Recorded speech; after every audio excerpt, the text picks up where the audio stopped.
Mister Narendra Modi, আমি আপনাকে বাংলাদেশ দেখভালের দায়িত্ব দেইনি। আপনি ইংরেজি বোঝেন না, তাই আমার কথা বুঝতে পারেননি। আমি বলেছি বাংলাদেশ পোষণ দিয়ে আপনাকে কথা বলতে, কিন্তু আপনি বলা শুরু করে দিলেন শেখ হাসিনা এবং বাংলাদেশ এখন থেকে আমার। শুনুন, আমি সব জানি। বাংলাদেশ একটি স্বাধীন এবং শক্তিশালী দেশ, কিন্তু আপনারা ভারত সেখানে দীর্ঘদিন ধরে প্রোপাগান্ডার ফাঁদ পেতে রেখেছেন। আপনারা বাংলাদেশকে একটি অস্থিতিশীল রাষ্ট্র হিসেবে দেখানোর চেষ্টা করছেন। এই ধরনের কাজ বন্ধ করতে হবে। আমি মোদীকে বলছি, আজই কেমন? আমরা সত্যতে জানি, আমরা এটা মেনে নিতে পারি না। বাংলাদেশের সাবেক প্রধানমন্ত্রী শেখ হাসিনা, যিনি জনগণের আস্থা হারিয়েছেন, আপনারা তাকে কেন ভারতে আশ্রয় দিয়েছেন? তাকে আশ্রয় দিয়ে এই প্রোপাগান্ডাকে আরও উস্কে দিচ্ছেন। এটা বন্ধ করতে হবে। আমি শুনেছি শেখ হাসিনা তার নিজের দেশের মানুষের বিরুদ্ধে নৃশংসতা চালিয়েছেন। তিনি ছাত্র, তরুণ, সাংবাদিক, এমনকি নারী ও শিশুদেরও রেহাই দেননি। বাংলাদেশের বিগত আন্দোলনগুলো দমন করতে তার সরকারের ভূমিকা ছিল অমানবিক।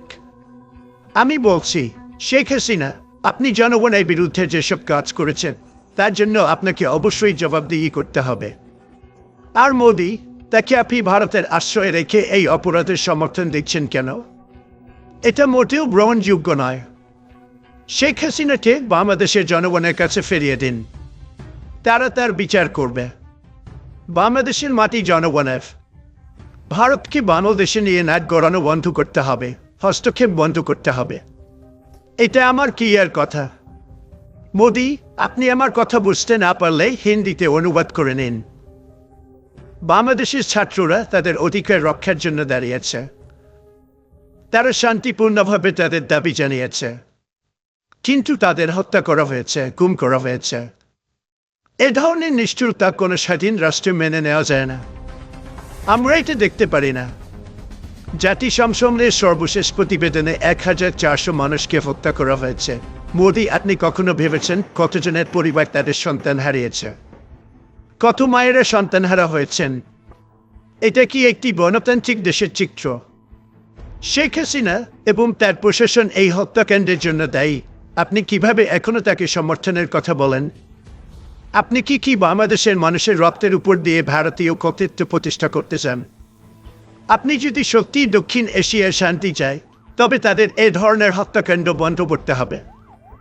আমি প্রধানমন্ত্রী মোদীকে আজ উপস্থিত সবার সামনে বলছি, আপনি আপনার প্রতিবেশী দেশের অভ্যন্তরীণ বিষয়ে হস্তক্ষেপ বন্ধ করুন।